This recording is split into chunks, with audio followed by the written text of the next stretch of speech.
The only people who don't want to disclose the truth are people with something to hide. Another thing I want to do is Zulo update. Brandon, you know, excuse me, I had to clear my throat there. Excuse me, that's not good on radio. Hold on just a minute. Okay, there. You know, Brandon, that just 2 days ago, I was on the phone with Mike Zulo for a lengthy period of time, and he revealed to me that, of course, you know, I keep in touch with him, and I know what they know. And what they know, I'm going to use Mike Zulo's words so that I'm not misquoted or trashed for saying this. I'm going to use Mike Zulo's words. What they know, Mike Zulo said, is universe-shattering. Yeah. Not earth-shattering, but this goes to the whole world will care about this, is what Mike Zulo's trying to say.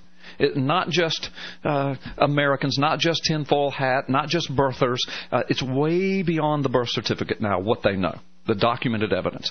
And it's universe-shattering, and what Mike told me. Now, he's already told this to WND, and WND's already printed it, and I think he has said it over the air with me, and if he hasn't, he's given me permission to say it.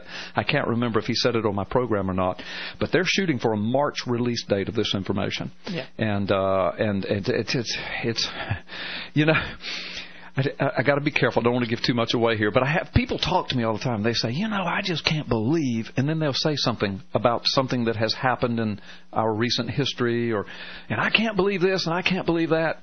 And I know in my mind, yeah, and I know why you can't believe it, but I can't tell you. But I can't say anything. But you're going to find out, folks, there's a lot of things that have happened that you're saying to yourself, I can't believe this. And you're getting ready to find out why you couldn't believe it. Universe-shattering information.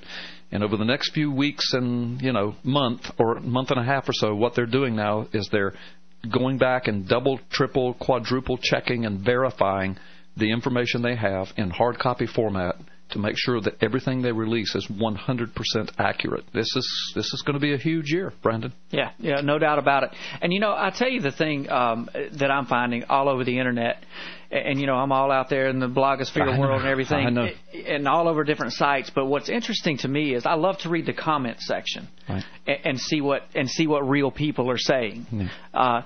And I'll tell you what I find just dominating the comment sections.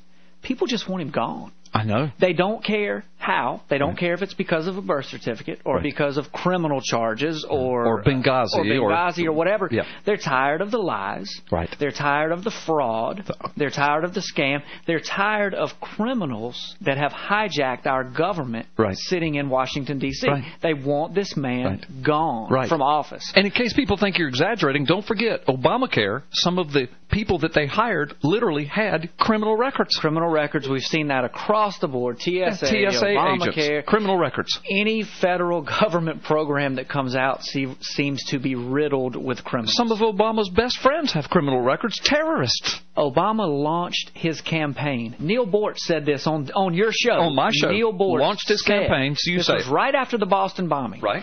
And Bort said on this show, he said, we have to remember that the man in the White House launched his campaign in the living room of a terrorist. Yeah. That was what? He was involved in bombings, in domestic bombings. Bill Ayers. Oh, Barack, and then lied and said he didn't launch his campaign in that living room. But then we found out later he did. And later said that later he had to admit it, like everything else. Right. So just remember, this man started his path to the White House in the living room of a unrepentant, acknowledged terrorist. Right. And I know. And Neil Bortz said that on my program. I was interviewing Neil Bortz one day, and he just dropped that out of the air. I think that Bortz actually referred to him as the jerk. The jerk. The jerk. That jerk in the White House. Yeah, that's what he said. Yeah. Now, see, it's going to be quoted all over the Internet. Gallups called Obama a jerk. Yeah, well, Gallups did. Just Brandon Gallups. That's right. But we... and I don't mind saying he is a jerk, but I'm just saying. But Neil Bortz said that. Hey, well, Jeff Cooner, who writes for the Washington Times and who is the host of Cooner Report on WRKO, dear friend of mine, and was a correspondent here to the show for years. Jeff Cooner called him on the air.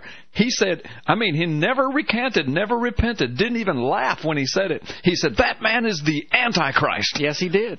Yes, he did. I mean, so I've been accused all over the internet of calling Obama the Antichrist, and I've never said that about him, ever. But yet people want to hang that on me. Then Jeff Cooner right here over there, and I'm not trying to hang Jeff Cooner out to dry because I love him, but he said it. Yeah. And Neil Bortz called him a jerk and said he began his campaign in the living room of a terrorist. So that's what people are tired of. Yes. Yeah. And they're tired of the lies. If you want your doctor, keep your doctor. If you want your health care plan, keep your health care plan. So then they sign up and come to find out that was all a lie. Well, and I think something else that you're going to see is when all this revelation comes out, and I'm going to say if, and I hope that this turns into when, but if this man is removed from office, I think you're going to see a toppling of our government from top to bottom. Because people are not only tired of this man, they are tired of the entire criminality of the system around him. Whether it's an R beside their name or a D, it doesn't matter. Criminals are running this government. There are many who are involved. The only people who don't want to disclose the truth are people with something to hide.